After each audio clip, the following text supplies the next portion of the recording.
Ayan, ang gulo-gulo pa ng buhok ko. Kakabangon ko lang sa pagkakahiga eh.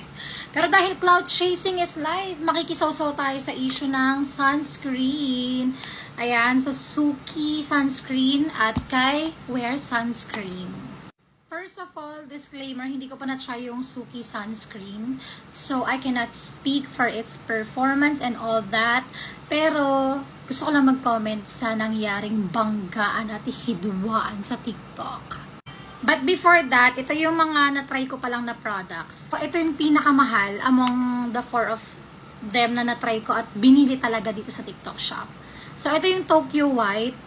Whitening tinted sunscreen siya. As you can see, nagamit ko naman siya. Maganda siya, pero ang mahal niya. Almost 500 pesos. 30 ml lang. Pero para talaga siyang foundation. Hindi mo na kailangan magpatong ng kahit ano pa. Parang velvety yung finish niya. Bahala na kayo mag-figure out. Kung may 500 pesos kayo, bilhin nyo. Next ko na try is ito. Halos wala na talagang laman. Ayan, no. Binili ko to sa Fairy Skin main branch. Maganda siya. Light siya sa skin. Pero meron siyang naiiwan na kaunting white cast. To be honest with you.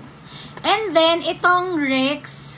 Medyo may pagkapareho sila ng consistency. Pero mas nabetan ko yung Rix. Kasi parang ano siya, ang bilis niyang ma-absorb. Tapos hindi siya mabigat. Tapos wala pa siyang mabahong amoy or chemical na amoy. Actually, parang amoy malo nga siya eh. So, ayan. Nakalimutan ko na kung magkano to eh. And then ito, pinakabago ko tong investment. Wow, investment. In just 200 yata something. Itong Fairy Skin na tinted sunscreen. Parang lighter version to ng Tokyo tinted sunscreen. Ayan. Gusto ko siya. Pero hindi ko pa masasabing super happy ako or ito na yung mag-i-stick akong sunscreen because kakabili ko lang sa kanya and parang 3 days ko pa lang siya nagagamit. But so far, so good. As always. Charot. So, as an entrepreneur myself, kung ano-anong business na yung pinasok ko, but I just want to point out na pag pumasok ka sa larangan ng business, importante ang feedback ng iyong customer, whether it's positive or negative. Pero syempre, dapat as much as possible, ang pakikinggan lang natin na negative comment ay yung constructive na comment or feedback or criticism. Yung tipong, okay, there's a problem with your product. I think it's much better if you do it this way or that way. Hindi yung wala pangit, ayoko ng CEO nyo, toxic yung CEO nyo. Eliminate those kinds of things kasi mabu-burn out ka. But definitely, if valid naman yung point ng customer mo, lalo na yung mga paying ones, hindi yung mga kinuha mo lang na may ex-deal ganyan. Kasi, 'di ba, nag-ex-deal naman talaga yung mga CEO na yan ng mga beauty brands.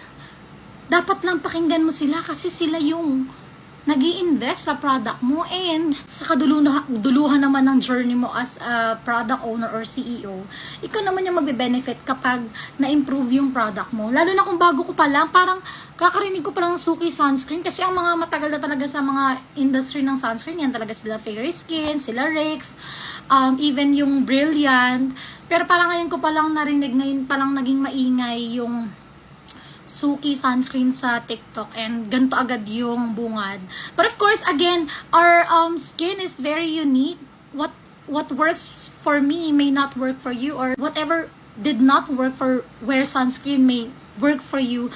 But again, it was a constructive criticism. I think hindi naman maganda, lalo na kung professional ka, alam mo yun, CEO ka, tapos magpapakababa ka just to body shame someone, just to laugh at their flaws.